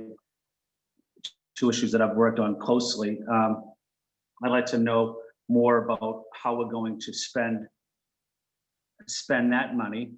And, I've noticed over the last couple of years, the city council is doing more work on language access. Is some of that, are we able to get more money for the city council budget so we can do more work on language access outreach, including our outreach through the public television? And then my other question, two more questions, I guess. Collective bargaining, Councilor Bach, some contracts are going to be up. What impact will a 3% raise or a 2% raise, 1% raise, when we're negotiating the contract, or maybe more, I don't know. But what impact would that have on next year's budget? Potential layoffs. Are we thinking about those types of issues? And my final point, Council Block, is I think we have to take a serious look at increasing revenue in the city. It's not popular to say it, but we're in a very difficult environment here. We have a terrible, we had a terrible pandemic, and the economy is not doing well. I think we have to think about ways to raise revenue. And I think we need to come up with a plan to put a couple ideas on the table. And as a city, I think it's important that we all invest in this budget. And the only way we invest in this budget is to get everybody involved across the city, paying a little more. And that's where I'm at. So again, I just want to say thank you, Council Block, for your strong leadership during this budget process. Thank you so much, Councillor Flynn. Next up is Councillor Wu, and then I'm just going to do second rounds by blue hands. So, and I don't think we've been rejoined by Councillor Edwards or Campbell. So we'll go to Councillor Wu, and then if people have further comments, I'll take blue hands. Councillor Wu. Thank you, Madam Chair. I just want to echo so much of what has been said, especially starting with the deep gratitude that many others have expressed for how you have handled this process and made sure that we are informed, but more importantly, that the public has been informed along the way, and especially given the uncertainty that exists in general in the world right now, to have a little bit more clarity, even about what the unclear points are, has been important. I also want to echo the comments around mostly that I think Councillor Arroyo was saying this, that it's not actually a decision of either or, right? Either we sort of just sort of swallow it and pass a budget if we're not all the way happy, or there's devastation and we're stuck with one false budget permanently. That it's really just about thinking how much time the council needs to reflect on all of the new information, the public conversation and engagement that has come, in some ways, later on in the process. but that still is just as important and should be incorporated. So I think for me, what that boils down to is intentionality, that often it feels there are numbers kind of plucked out arbitrarily to say, okay, we're going to hit, a 20% figure, and that is divvied up this and that way, without starting first from defining the vision that we're aiming for and what we are trying to achieve and why it makes sense to allocate things in certain ways, especially as we're talking about making changes to the initial proposed budget. I agree with you, Madam Chair, that this is largely a staffing conversation, and therefore there are many other layers of jurisdiction involved, and we need to be pushing towards a multi-year, longer-term vision of what it means to continue seeing sustainable pressure in this direction of moving towards a budget that will truly deliver on equity and effective use of public dollars, and that we're not just squeezing out, one blip to be able to say that something was done without being able to deliver that through overtime reductions, and more importantly, how that will be carried through as we're facing a much more dire financial picture in the next few years. So, I'm intentionality is what I'm focusing on, as we'll be engaging with one more round of conversations with the administration right before the immediate looming deadline of the end of the fiscal year. But I do also push back against the idea that that is it, and that's the absolute end to conversation. I think it would be helpful, and certainly I will put in some effort on my end as well. I hear your concerns and concerns of the administration about how state aid and continued changes to projections of state revenues might be then changed if the timeline is pushed out further. But it would be helpful to have some specifics, even if it's specifics about what the uncertainty is, again, from the state and how that process would work. This is a window that we don't want to miss just because we feel like there's undue pressure, when in fact we have a lot of room to maneuver and to bring the public in on conversations. So thank you so much for your leadership. I'm looking forward to continuing to engage over the next couple of days.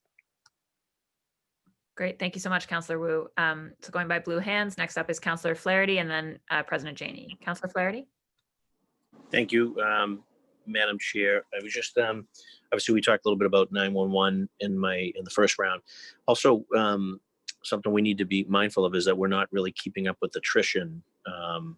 And a lot of men and women of the department are being ordered in on forced overtime just to meet the shift demands and or to meet the 911 calls. And that's a factor, which arguably is a piece of the overtime. And I'm not sure what, if any, response we have from the administration or the department on that as to, why do so many of our, police officers, why are they working as much as they're working, and why are we not keeping up with the attrition rate? I know that there's been a number of retirements and there are more planned. So that's one piece. The other piece is, I think that in light of the administration's efforts to sort of redirect or to reallocate the 12 million, I think we need to start to reach out maybe to those departments who are going to be receiving more funding that they were not expecting prior to the resubmission, and make sure that they're preparing themselves for that additional revenue. And I think a big piece of budgeting, it's predictability and planning. And as we mentioned earlier, this is going to be a multi-budget, multi-year approach. I think that having predictability and obviously having and planning alongside of that predictability, I'm not quite sure you get that in the 112, but I just think that as we're looking at the money, the 12 million, arguably that's going to be reallocated, then we need some, there's now predictability in that, and there needs to be some planning around those funds and to accomplish some of the goals and objectives and the policy changes that we're looking for. So, and then obviously, and to think specifically about, previous discussions around sort of the neighborhood housing trust being able to, to get this additional funds, get their funds in a timely manner, particularly if, if we're to anticipate the real estate tax transfer passing. Not quite sure if we have any indication from our colleagues up at the State House, but that's a big piece of this as well, as to, in addition to some of the revenue cuts we're going to be getting, are we going to be getting things like the real estate tax transfer, and what does that mean from a, I guess, predictability and planning standpoint? So those are a couple of things I think that we should also keep on our forefront. Great. Thank you, Councillor Flaherty. President Janey, and then it'll be Councillor Arroyo. Thank you so much, Madam Chair. I just wanted to chime in and build upon the earlier comments from some of my colleagues. And I'm really appreciative of them for bringing up this false choice that I think we're framing the budget as. And we've been asked to take on false choices throughout history. It's either this or it's that. And so I really, really appreciate Councilor Arroyo highlighting that certainly we are not going to solve 400 years of oppression in one budget cycle. But we do have the opportunity to do something different, and these choices are going to be hard. And so the decisions that we make now, will impact future generations. Are we going to continue to compound trauma on top of trauma? Are we going to continue to displace people from our neighborhoods? Are we going to continue to contract with businesses that are not headquartered in Boston, that are not owned by women, that are not owned by people of color, spending millions and millions of dollars of the taxpayers' money doing that? I believe there's an opportunity to do something different. I think this budget process can help set us on that path. And so I am looking for investments that get us there, that get at the root cause, and that create different opportunities for those who have been locked out and left behind for far too long. So I really appreciate lifting that up again. This is difficult for all of us, but it's important that we not create this false framework around it's this or that.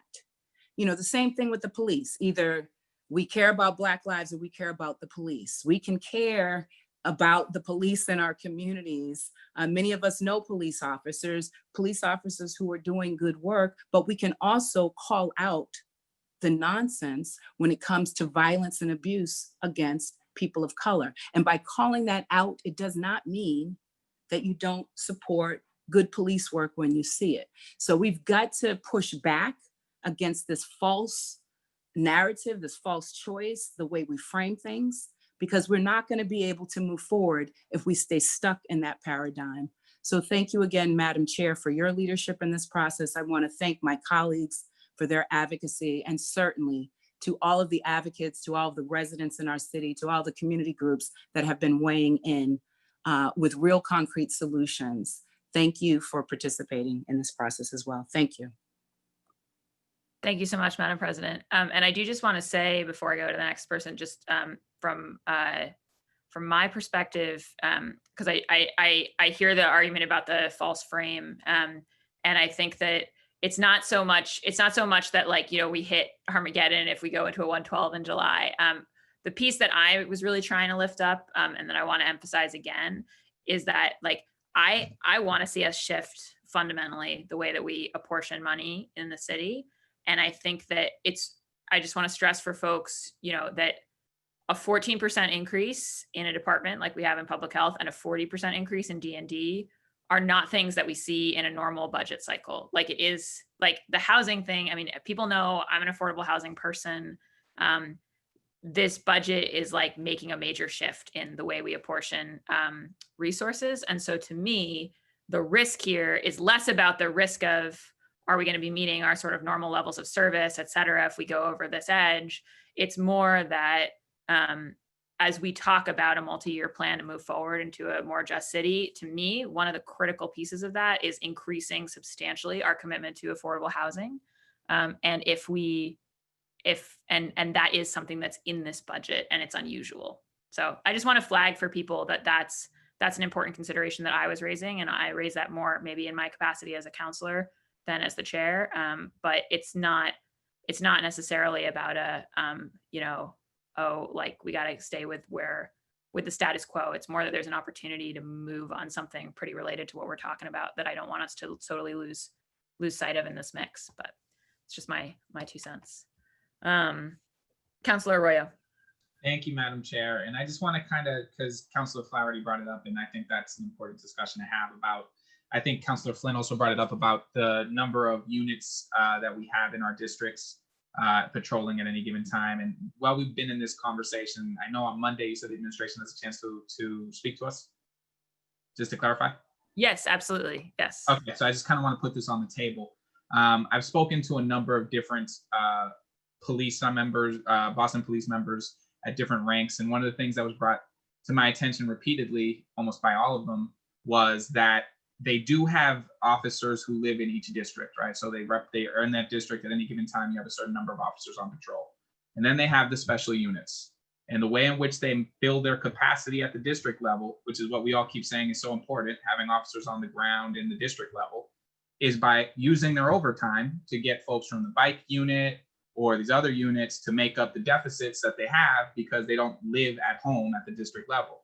And so that was the feedback I was getting from officers who were trying to be helpful about ways in which we can really address these issues, was that you might be killing 2 birds with 1 stone because we don't have enough officers in terms of what they would like to see at the district level. And so what happens is, because they're understaffed, they use that overtime budget they're allotted to call in officers we already have who are in specialized units, but don't live at that district level. And so if you decentralize, there's a real idea there that you take care of a massive amount of this overtime.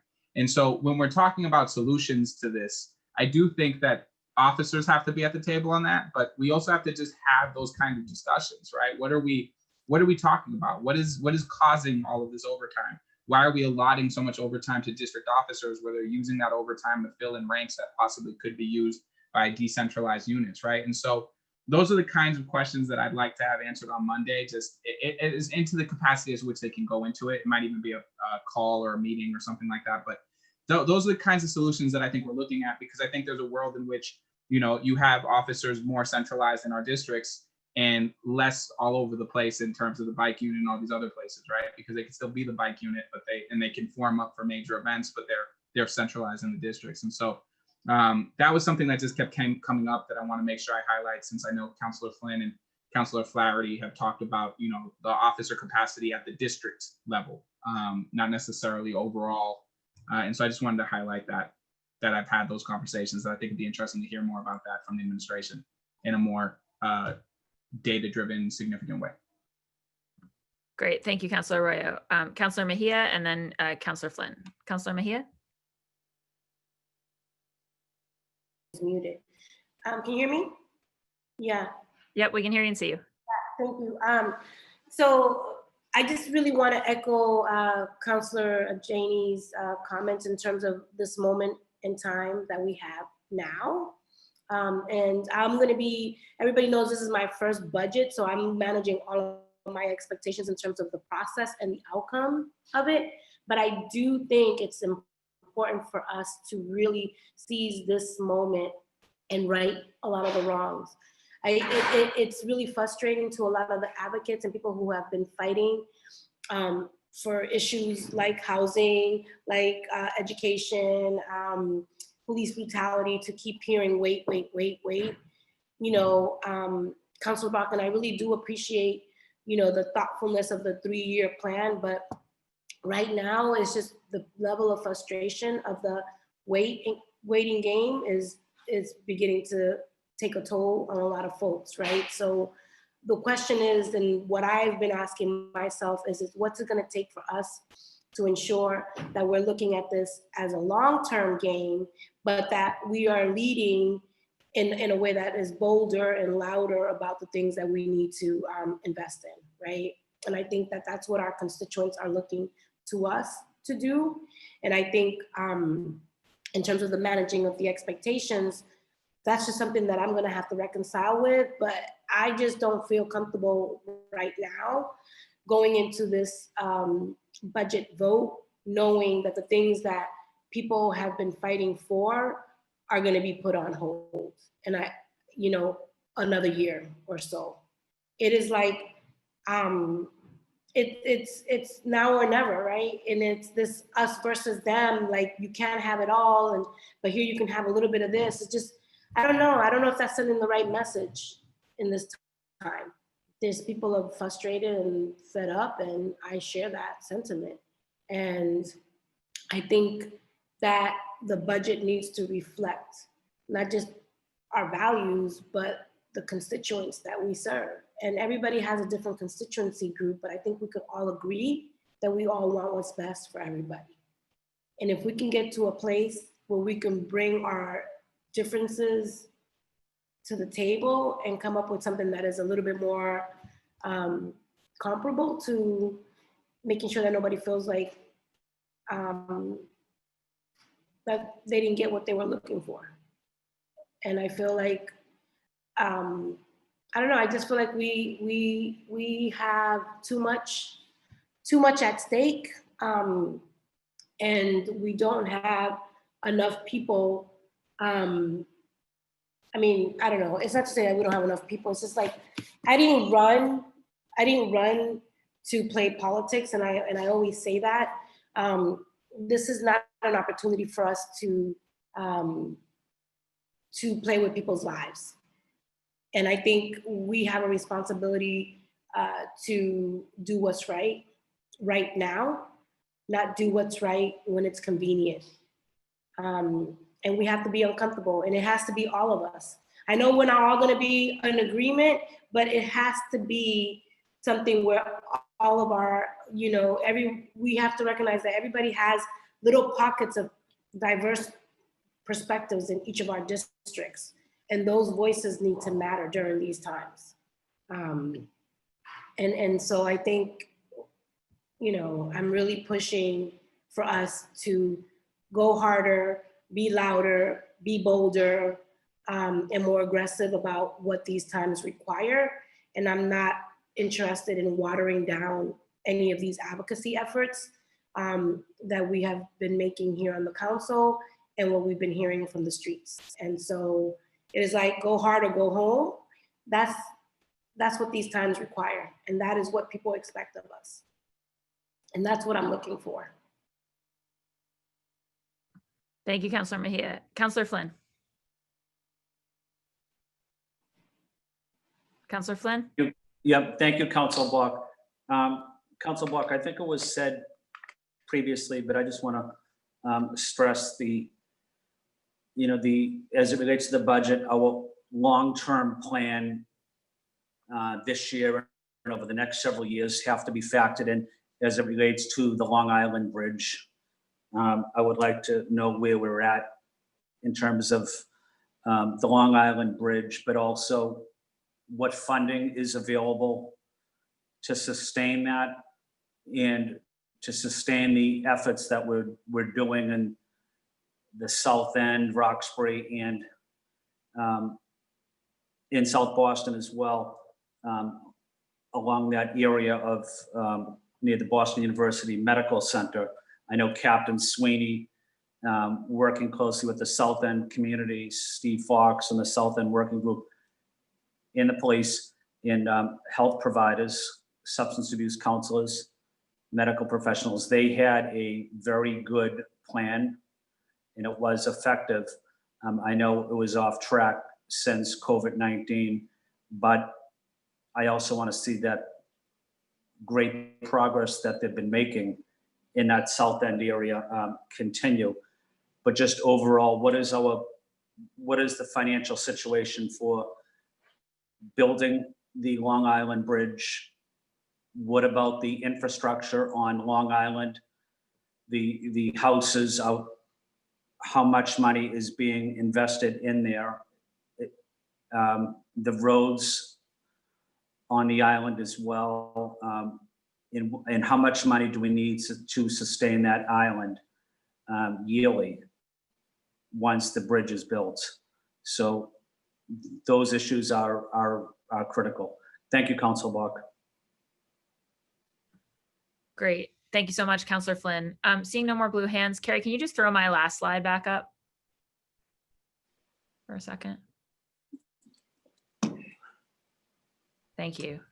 Ideally in the way that it just shows the full screen. Yeah, there we go. Perfect. Yeah, so I want to thank everybody for coming today and speaking. I feel very strongly about this process that I mentioned already that one of the constraints on the council is us, like, only being able to reduce line items, not being able to increase any and move them. And I also think that another constraint on the council sometimes is a question of like whether we're able to come together like this and talk about what's at stake and the moment that we're in. And so that was why I wanted to create this space for us to do so in public, prior to the hearing on Monday.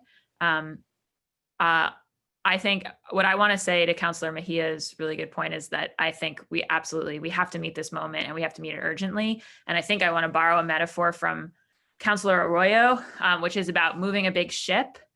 Like a big ship turns slowly, but you're putting like all the effort into turning it from the first moment, right? Like it's not like it turns slowly, so you sort of, you're going to push that off or do that later. I think we have to be looking at in this moment, and by this moment I mean these days leading up to a budget vote. I mean these coming weeks. Like, what are the big like structural things that we can do as a council to meet this moment, and not to ask people to wait for our action, but to recognize that some of those changes that we can start happening right now are going to have that it's like turning a big ship. There are things about them that are going to like, oh, we're going to feel that impact from this thing we do today in 6 months. We're going to feel that impact in a year. Like there are going to be things like that. But I think that's importantly different from asking people to wait. And I think that's what we have to be targeting, as opposed to like, oh, maybe we'll have a hearing about something in the future, which I agree, like it's not the tenor of the moment. So I just want to raise again, I think this was consistent with some of the things that I heard today, that there's again, I'll highlight our council president just, on using this moment to commit to a policy agenda for structural change that combats some systemic racism and goes beyond policing. Real questions and concerns about how this 12 million is spent most impactfully. Also questions I've heard today about, how that 12 million in overtime is actually going to be saved. The youth jobs question, the year-round jobs question, recognizing that is not just a nice to have, but a must-have thing for a lot of our families. And then this question about how to seriously reduce the police budget and thinking about that, yes, in a multi-year way. I think you have to when you're thinking about something that involves personnel, but in a way that we can start now. As we think about shifting those resources over. So we're, Shane, we always have to thank central staff. They're amazing in these processes, is on, and we're putting together the list of questions folks have asked that are sort of directed at the administration for Monday. But I also just think it's been helpful for us to talk this through together. And I'm grateful to all of you for joining. So with that, I'm adjourning this meeting of the Boston City Council's Committee on Ways and Means. I know that there's another hearing at noon, and look forward to seeing you all soon. Thanks so much. Bye. Bye. Thank you. Thank you.